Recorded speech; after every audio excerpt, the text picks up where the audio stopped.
Ya. Ateng ya nggih.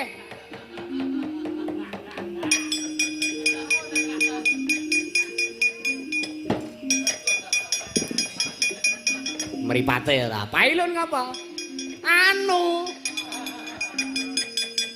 Madosi ratu Gusti kula. Sapa? Sinuwun Prabu Salya nggih. Gek sinten melih?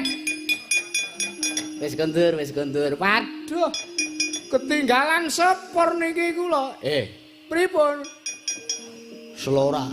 Inggih selo. Mlebuke lulang aku. Nggih.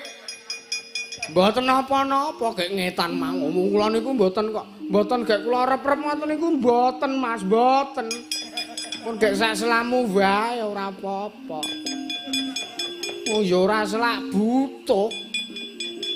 Dit kintalan.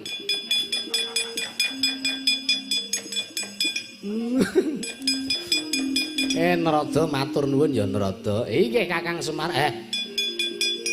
Aku reti pambegane Sinuwun Prabu Salya kae janjane gampang-gampang angel. Nek gampang-gampang tenane angel ya ora iso disuwawa. Ha nggih. Aku teko ki age arep ngomongi nek Sinuwun Prabu Salya ki kudu duweni ati sing ora mihak A lan ora mihak B, teges kudu eneng tengah-tengah. Iya, anu nggih Kakang Semar leres. Ya iya. Kudu netral. Aku tahu lho terus ngapa. Numpak motor ning perapatan ngono kuwi. Heeh. Karepku ki karep saka gigi siji tak oper nang gigi loro. Heeh. Malah netralke. Terus ayo meng ngono kae motorku. Aku terus reka-reka ndelok mesin.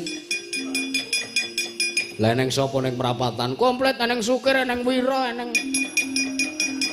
Paino komplit kabeh.